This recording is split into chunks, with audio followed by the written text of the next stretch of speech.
There are many people who are very fond of skydiving, but did you know that the biggest skydiving accident happened because of a small mistake? And the mistake was realized when 18 skydivers had jumped from the plane and there was no way back. All the excitement of all these skydivers turned into fear after jumping from the plane. 16 skydivers were killed in this accident, and everyone was stunned to hear the story of the 2 skydivers who survived.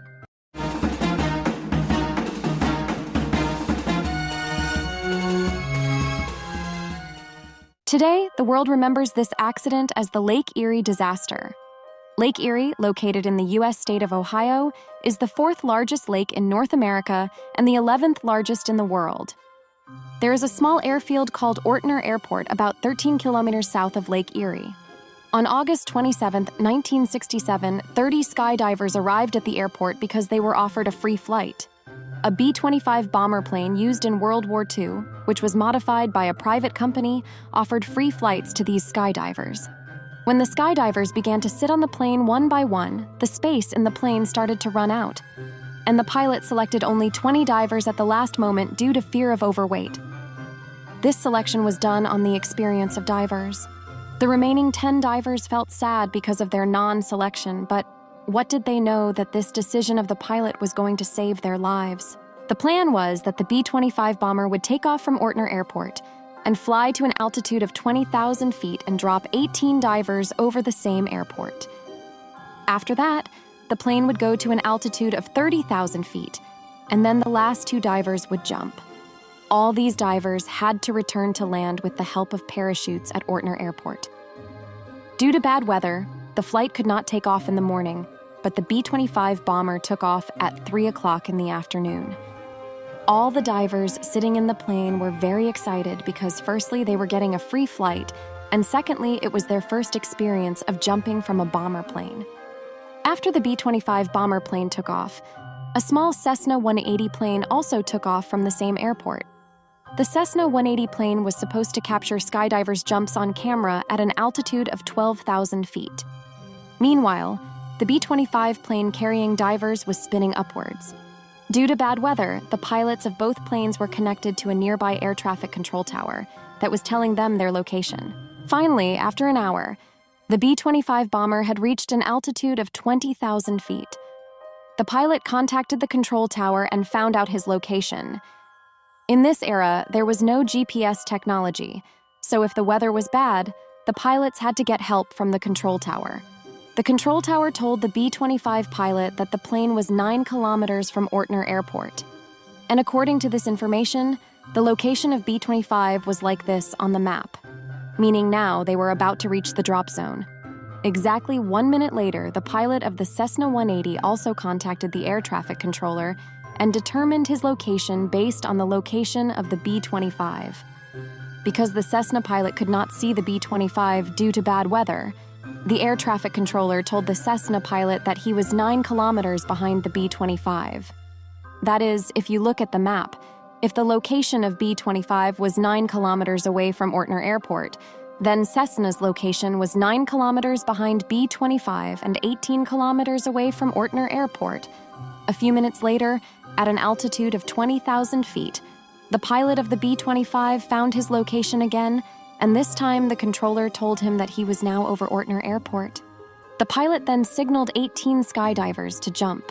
The little mistake that was going to kill the skydivers actually happened, but no one knew about it. The temperature at this altitude was minus 30 degrees Celsius, so all the skydivers wore an extra layer of jumpsuits.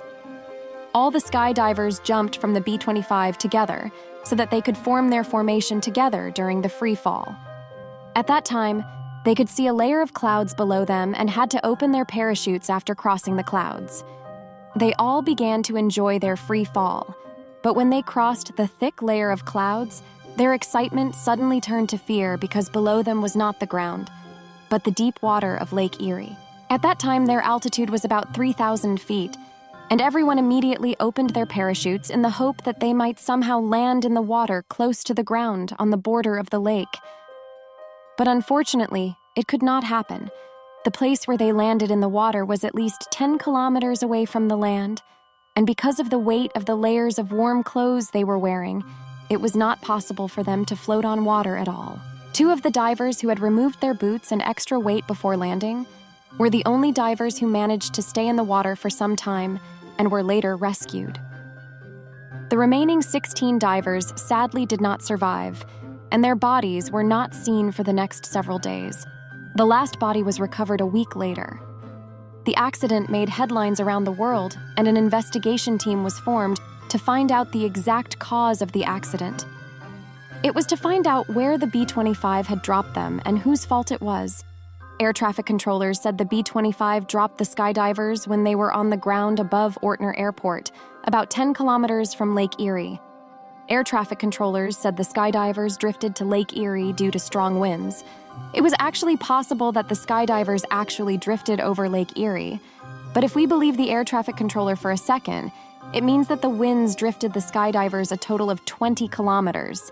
10 kilometers from Ortner Airport to Lake Erie, and then another 10 kilometers into Lake Erie.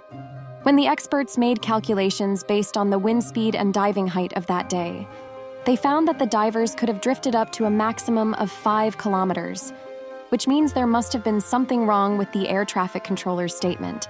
This was the air traffic controller's claim, but the pilots of the B-25 and Cessna planes said that we were given the wrong location. Finally, in the investigation, it came out that when the two pilots asked the air traffic controller for their location, the shift of the controllers had changed, and the location that the second controller told the B-25 was actually the location of the Cessna.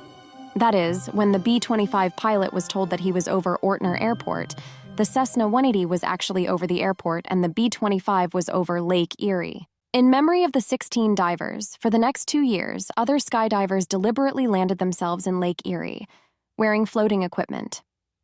In 1972, a court held the Federal Aviation Authority responsible for the deaths of the 16 divers, and the B-25 pilot's license was permanently revoked.